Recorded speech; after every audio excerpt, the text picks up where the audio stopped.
السلام عليكم ورحمة الله وبركاته. اليوم نهضروا على المباراة الودية، منتخب الخصم المرتقب البرازيلي ضد فرنسا. صراحة المنتخب البرازيلي ما زال فيه إلا الاسم منذ 2002.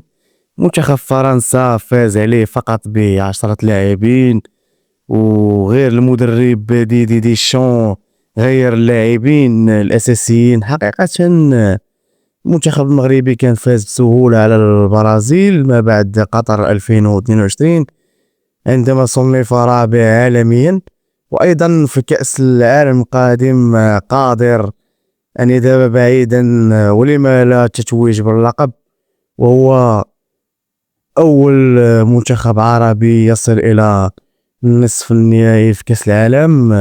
مهم ما تنساوش ديروا لايك واشتراك كومنتير لدعم المحتوى. شكرا لكم.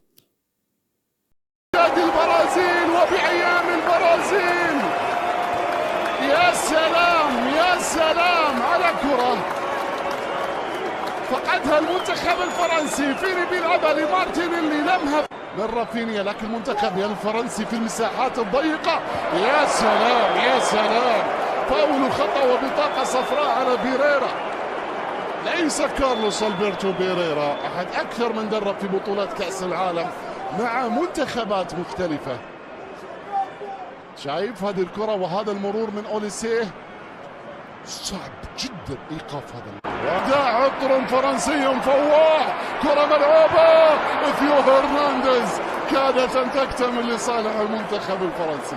منتخب فرنسا تشوفه عيونك تستمتع، والمنتخب البرازيلي الآن في كرة المرتدات. كرة اللعب من كونيا لكنها إلى خارج الملعب. ضربة مرمى، ضربة مرمى. هذا كونيا بعد سنوات مع ويلفرهامبتون، الآن في مانشستر يونايتد. شوف هذه التسديدة وسجل هذا. تخيل هذا ونحن لم نشاهد تألق عثمان ديمبلي. الكرة ملعوبة. يا سلام انسوا المقولات السابقة. المتعة كانت برازيلية واليوم المتعة فرنسية.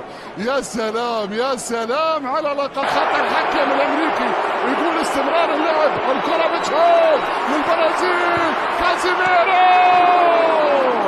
بيجرب وبيسدد إلى خارج الملعب. ضربة مرمى. شوف البرازيلي كيف يقاتل حتى في مباراة ودية، يضغطون على الأمريكي بكل اللغات.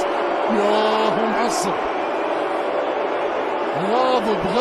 غاضب كان يطالب بخطأ. كبرياء البرازيل لا يرضى. ردة فعل. شوف الكرة، تمريرة هذه خاطئة. بدأ يلعب المنتخب البرازيلي أمام المرمى، لكن رابيو بيخلصها من أمام كونيا إلى ضربة ركنية. جميل هذا الفرنسي. ملعوبة. يا سلام لفرنسا، يا سلام فرنسا الآن. يا مبابي ما راحت، ما مشت معه. هذا لو زيدان وهو مغمض، لو هو على الأرض. الله على ذلك النجم الأسطوري الكبير زين الدين زيدان. كم كانت كرة القدم قاسية حينما يخسر